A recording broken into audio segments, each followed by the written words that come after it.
Nous vous saluons encore ce matin au nom de Jésus. On va tourner notre Bible dans le livre de Genèse. Nous avons deux tests ce matin.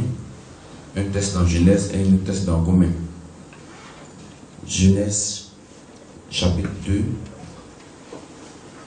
versets 19 à 20. Genèse 2, verset 19 à 20. Voici ce que la Bible dit. L'Éternel Dieu forma de la terre tous les animaux des champs et tous les oiseaux du ciel. Et il les fit venir vers l'homme pour voir comment il les appellerait, et afin que tout être vivant porte le nom que lui donnerait l'homme. Et l'homme donna des noms à tout le bétail, aux oiseaux du ciel et à tous les animaux des champs. Amen. Amen. Le deuxième test, on va y revenir tout à l'heure. Voici encore l'histoire du monde, l'histoire de l'humanité. Quand on veut comprendre comment le monde fonctionne, il faut aller dans la Genèse.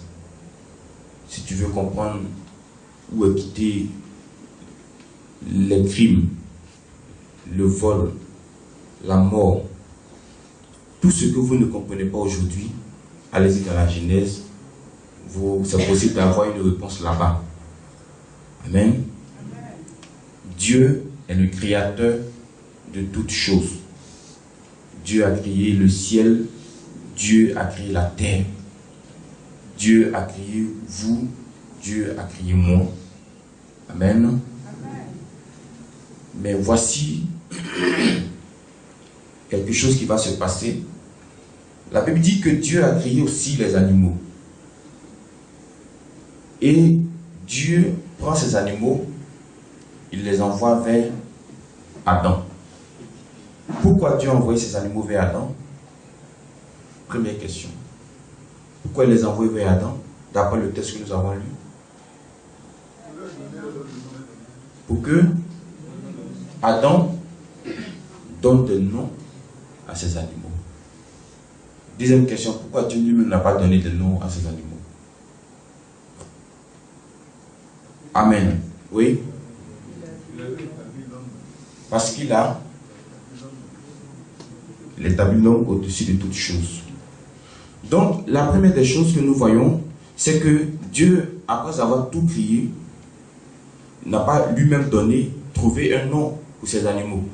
Pas parce que Dieu était incompétent, pas parce que Dieu était incapable, mais simplement parce qu'il a mis quelque chose à Adam. Si vous vous rappelez bien, la Bible dit que Dieu a créé l'homme à son image. Alléluia. Dieu a créé l'homme à son image. Donc, quand tu deviens l'image de Dieu, ça veut dire qu'il y a des décisions qui ne dépendent plus de Dieu, mais qui dépendent de toi maintenant. Il y a des choses pour lesquelles on n'a pas besoin de faire songe. Il y a des choses pour lesquelles on n'a pas besoin de rêver. Il y a des choses pour lesquelles on n'a pas besoin de révélation. Il faut simplement prendre une décision. Amen. Dieu n'a pas fait tout à la place d'Adam. Dieu a créé et Dieu s'est arrêté quelque part. Il dit, Adam, j'ai fait ma part. C'est à toi maintenant de faire ta part. Quand vous entrez ici, pour la première fois, il y a ce que l'homme de Dieu fait pour vous, avec le pouvoir que Dieu lui a donné.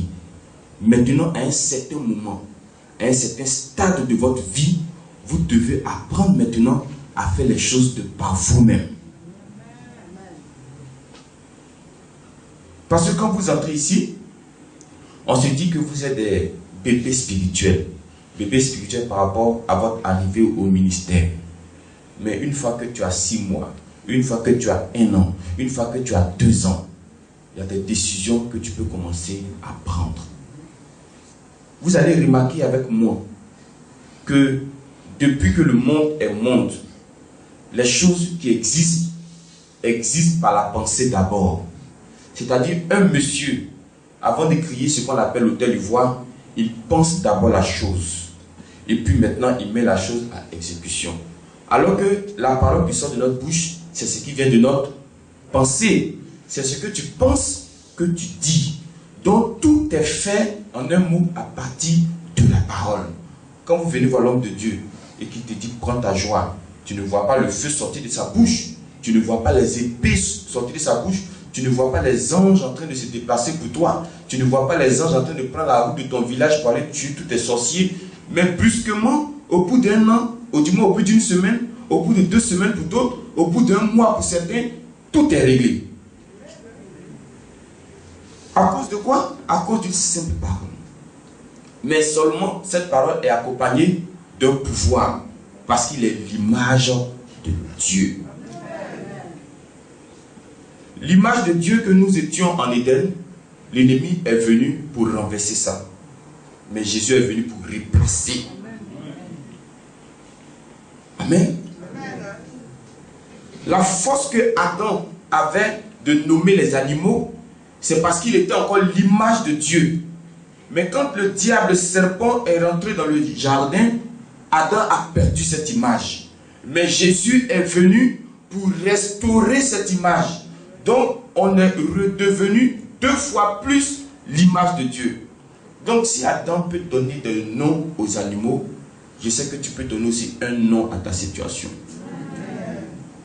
Comment tu décides d'appeler ta vie? Comment tu décides d'appeler ton foyer? Comment tu décides d'appeler ton travail? Comment tu décides d'appeler ta famille? Comment tu décides d'appeler ton enfant? Comment tu décides de voir ton mari? Comment tu décides de voir ta femme? Parce que c'est ce que tu vois qui va se réaliser pour toi. Avant d'aller plus loin, regardons ensemble dans Romains, chapitre 5. Prenons le verset 12. Prenons aussi le verset 19. Et regardons ce qui s'est passé. C'est toujours la même histoire.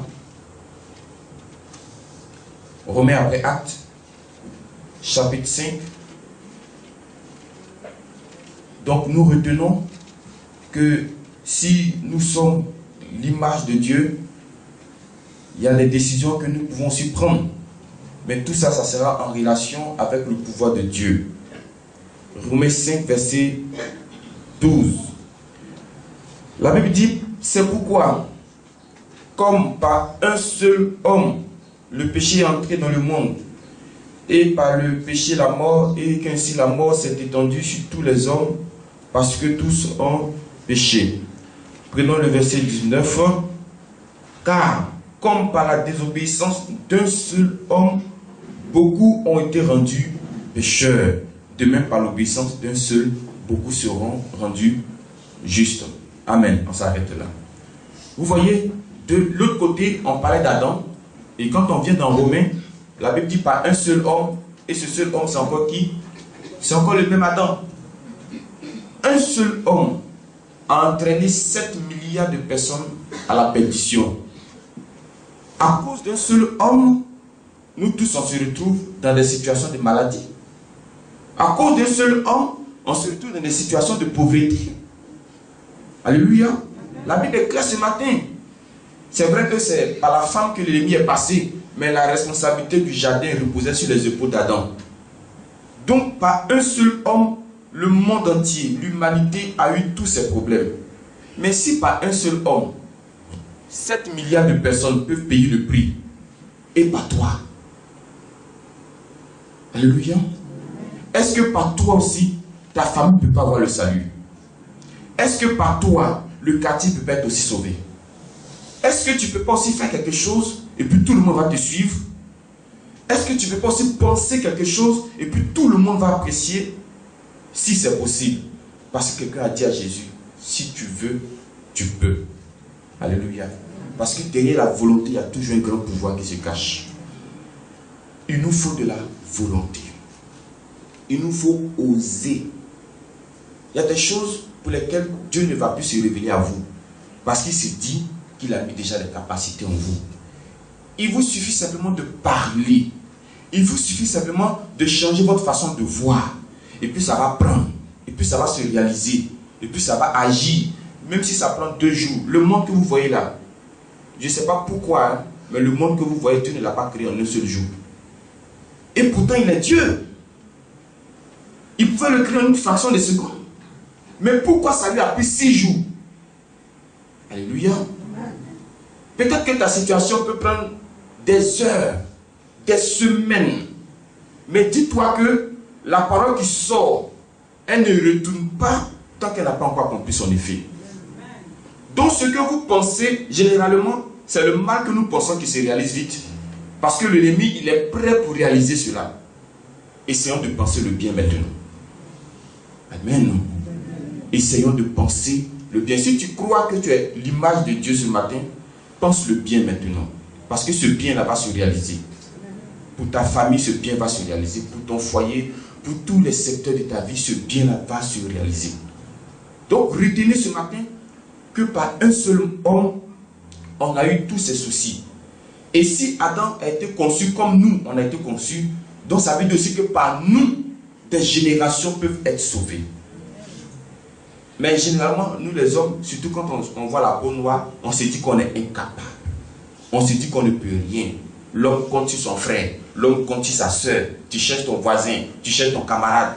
Ici, on n'a pas dit qu'Adam avait camarade. Adam n'avait pas de voisin, Adam n'avait pas d'amis. Alléluia. Lui seul seulement il a entraîné tous ces dégâts-là. Donc je crois que tu as la capacité ce matin.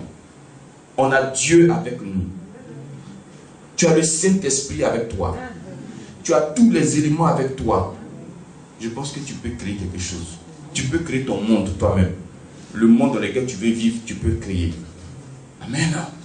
Donc ce matin, Dieu est venu à travers moi pour te révéler qu'il y a une capacité qui est en toi. Certaines personnes ont cette capacité au bout de leurs genoux. En fléchissant les genoux, quelque chose commence à se passer. Certaines personnes ont cette capacité au bout de leurs lèvres. On commence à parler à Dieu, quelque chose se passe. Alléluia. La capacité est en vous ce matin. C'est à vous de mettre cela en pratique. L'homme de Dieu va vous aider. Il va vous mettre sur la voie. Il vous enlève sur une mauvaise voie. Il vous met sur une bonne voie. Mais lui encore ne viendra pas marcher à votre place sur le chemin sur lequel vous êtes. C'est à vous de marcher maintenant. Amen. Quand tu veux que ton enfant marche, tu le prends, tu le fais arrêter. Et puis tu lui dis, marche. Mais tu ne prends pas son pied pour marcher à sa place. À quel moment il va marcher? Tu le laisses. Et puis tu dis, vas-y maintenant. En marchant, il peut cogner caillou. Ce n'est pas grave. Ce sont les accidents du métier. Il tombe, il se relève. Il se brûle, il se relève. Aujourd'hui, c'est marcher. Donc vous êtes sur ce chemin-là. Marchez maintenant. Alléluia.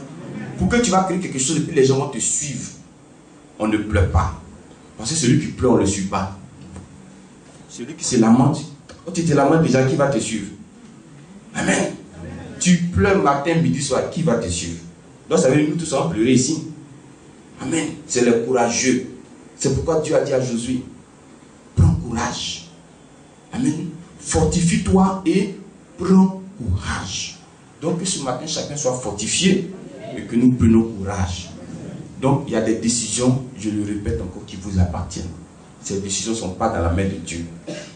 Si à cause de ces décisions-là, tu vas attendre Dieu jusqu'à ce que tu ne vas pas voir Dieu. Simplement parce que c'est à toi de décider. Petite décision apporte grande solution. Donc que Dieu nous bénisse. Chacun connaît sa vie. Tu sais à quel niveau de ta vie il faut décider quelque chose. Tu sais aussi c'est où il faut décider quelque chose. Est-ce qu'il faut continuer toujours? Est-ce qu'il faut s'arrêter? Est-ce qu'il faut faire comme cela? Est-ce qu'il faut changer? Tout est dans votre main. Mais je vous ai révélé ce matin que vous avez des capacités en vous. Même manière Adam a été créé, c'est comme cela que vous avez été créé. De la manière qu'il a perdu l'image de Dieu, c'est comme ça qu'on a perdu l'image de Dieu. Mais Jésus est venu, il nous a redonné cette image. Donc si Adam pouvait nommer des animaux avec le pouvoir qu'il a eu, vous aussi avec le pouvoir que vous avez, vous pouvez donner des noms à votre situation. Le médecin appelle ça stérilité, toi il faut appeler ça enfantement. Le médecin appelle ça maladie, toi il faut appeler ça guérison. Les autres appellent ça chômage, toi il faut appeler ça travail. D'autres appellent ça célibat. Toi, il faut dire c'est un temps que Dieu te donne pour que tu puisses rester en prière. Que Dieu nous fortifie et que sa grâce soit sur nous, au nom de Jésus.